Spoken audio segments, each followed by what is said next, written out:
Good morning, જય માતાજી. આજના વ્લોગમાં આપ સૌનું હાર્દિક સ્વાગત છે. બસ હવે સવારમાં પપ્પાનું મયુરભાઈનું ટિફિન બની ગયું. ગુડ મોર્નિંગ, જય શ્રી કૃષ્ણ, જય માતાજી. આજના વ્લોગમાં આપ સૌનું હાર્દિક સ્વાગત છે. સવારની ચા સાથે આજે બધા સાથે મોર્નિંગ શેર કરું છું.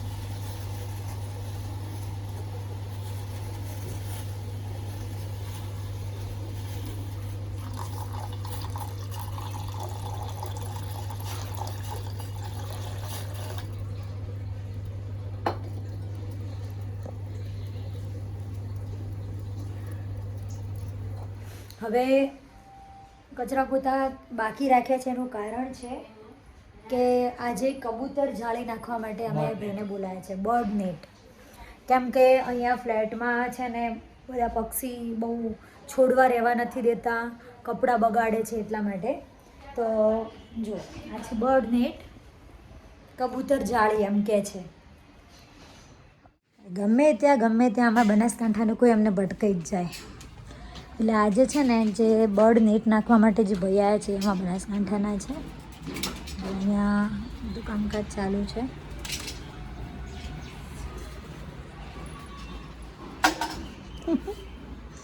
મમ્મી ધોકો લઈને શું કરો? તો ઠીક. વાહ,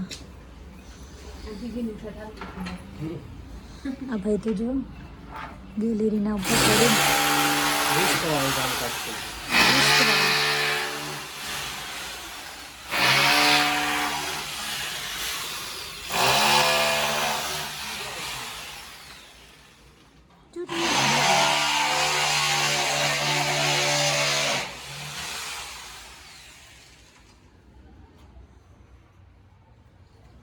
જો આ રીતે બર્ડ નેટ નાખે છે આમાં ફ્લેટમાં બધે જ. એટલે અમે પણ આ ભાઈને બોલાયા હતા બર્ડ નેટ નાખવા માટે. કેટલું રિસ્કવાળું કામ છે જુઓ. એ જે કરી શકતું હોય એ જ કરે. હો, આપણું કામ નહીં. શું કહેવું ના? ઓ નયન બોલો. નાવાનું છે નહીં હવે? પતિ જાય પછી શાંતિ ત્યારે. જો આ રીતે કપડાં બહાર સૂકવે એટલે કબૂતર આવી રીતે અમારા કપડાં બગાડી દે બધા. એટલે પછી સ્પેશિયલ એટલા માટે બર્ડ નેટ નાખી. મમ્મી હવે આ નેટ નાખીએ પછી કેટલી શાંતિ. રિસ્કવાળું કામકાજ જો ભાઈ. 6ઠ્ઠા માળે આવી રીતે બર્ડ નેટ કેવી રીતે નાખે છે. હવે બર્ડ નેટ લાગી ગઈ છે એક ભાગમાં. તો કામ ચાલુ છે બીજો ભાગ. અને ત્યાં ચા બનાવે છે ભાઈઓ માટે. બર્ડ નેટ નાખવા માટે જે ભાઈ આવ્યા એટલે આપણે તો મહેમાન જ કહેવાય ને. એ પાછા અમારા બનાસકાંઠાના. વાહ, ચા બનાવો.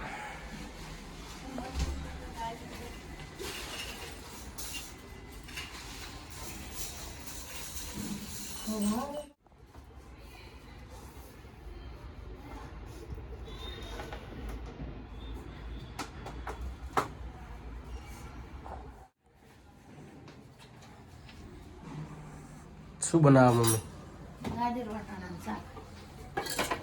ગાજર અને વટાણાનું શાક. શું ગાજર વટાણાનું શાક? કેવી રીતે બને મમ્મી પૂછો રેસીપી. કેવી રીતે બને મમ્મી? શાક ને રોટલી. અરે શાક આપણે બટાકા બનાવે જ રીતે. મસાલો ગાજર મરચાં નાખી દીધું. શું કર્યું? મસાલો કરીને એવું એમ. ચટ્ટમ ચટ્ટમ.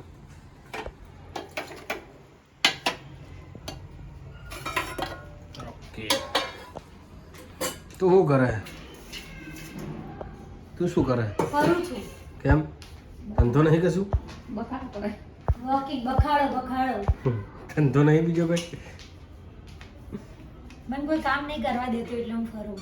અચ્છા, ફરસોની મની.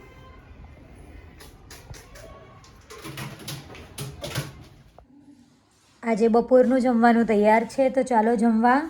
આજે જમવામાં શું શું છે હું તમને જણાવીશ. ભાખરી, ગાજર વટાણાનું શાક, બટાકા રીંગણનું શાક, હળદર અને મમરા. તો ચાલો બધા જમવા. બપોરનો ટાઈમ છે, અમે લોકો નીકળ્યા છીએ હવે માર્કેટમાં થોડું કામ છે તો મળીએ. આજે અમે આવી ગયા છીએ વૃંદાવન ગાર્ડનમાં.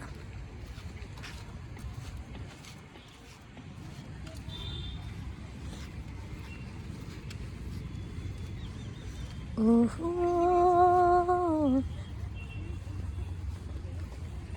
અરે નયન એક મિનિટ આમ ચેક કરું શું છે. નથી, મને એમ આંબલી હશે એટલે મેં ચેક કર્યું. અમદાવાદ ગાર્ડનની સૂચના બોર્ડ.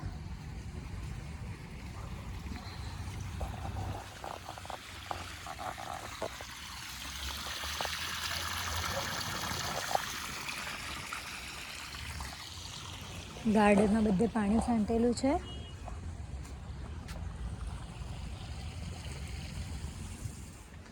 પણ બહુ જ એકદમ સાયલેન્ટ વાતાવરણ છે અને બપોરના ટાઈમે ફરવા જેવી જગ્યા છે શિયાળામાં.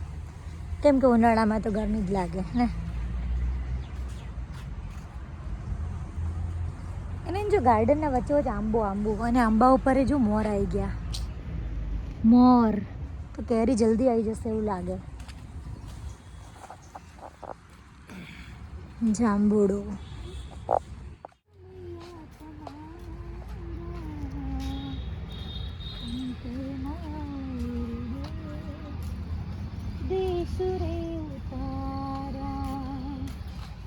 ઓહો, રાજા વગડા ઘોડે ચડિયા, રાજા વગડા ઘોડે ચડિયાવો, તે દીવો ધીશું તારી ચૂંદડી રે સાહેબા, ઓઢો તો ઓઢો તારી ચૂંદડી. એને જો ફૂલ, અલગ પ્રકારનું ફૂલ જો આમાં એક્ઝેક્ટ સેન્ટરમાં ફૂલ આવે.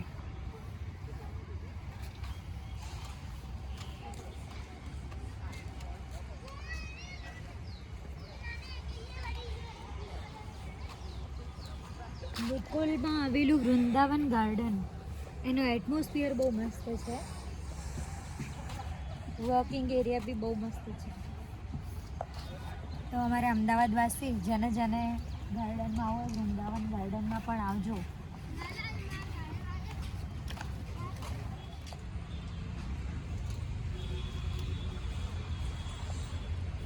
એ બાજરીના રોટલા રોજ બને એટલે એક તાવડી એક્સ્ટ્રા લઈ લઈએ.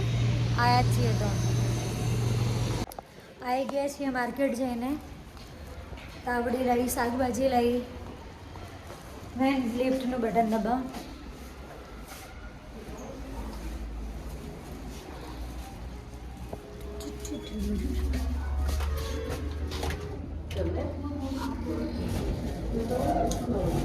કાલ તમે શું બેન બા બંધ થઈ જાઓ.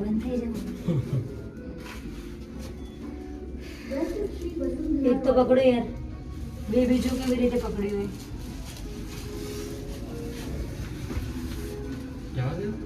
બાજરાનો રોટલો ને ખાટી મીઠી.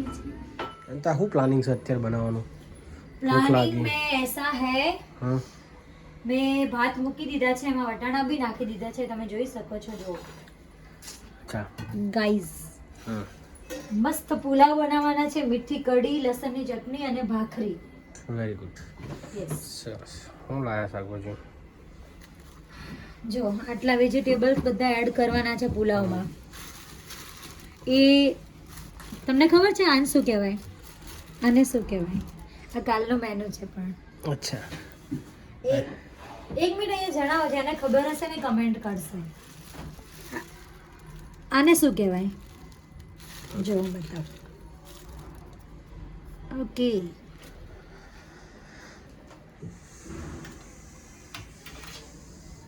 આજનું સાંજનું જમવાનું છે પુલાવ, મીઠી કઢી, લસણની ચટણી અને ભાખરી. સાંજનો ટાઈમ થઈ ગયો છે, ડિનર કરી અને હવે જઈએ છીએ વોકિંગ માટે. આજે મમ્મીની તબિયત થોડી ખરાબ છે. સાંજનું ડિનર જમી અને બસ હવે વોકિંગ માટે જઈએ છીએ. અને ડીમાર્ટમાં થોડું સામાન લેવા જવાનો છે.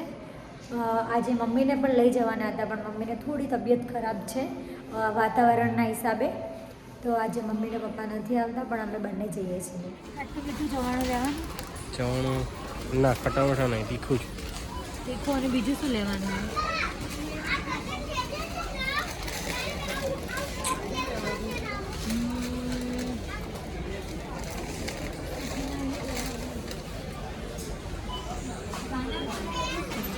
બધી વાટ આવે છે શું લેવા માટે. પેકેટ તમે જોયા ક્યારે? આપણે જોયા જ ના હોય ને એવા પેકેટ.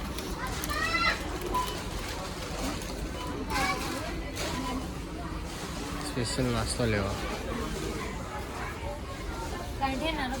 ડીમાર્ટમાં ગયા હતા ખાલી એક વસ્તુ લેવા માટે.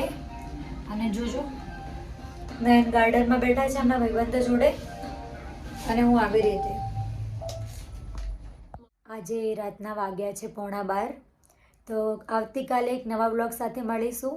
જય માતાજી, ગુડ નાઇટ, જય શ્રી કૃષ્ણ.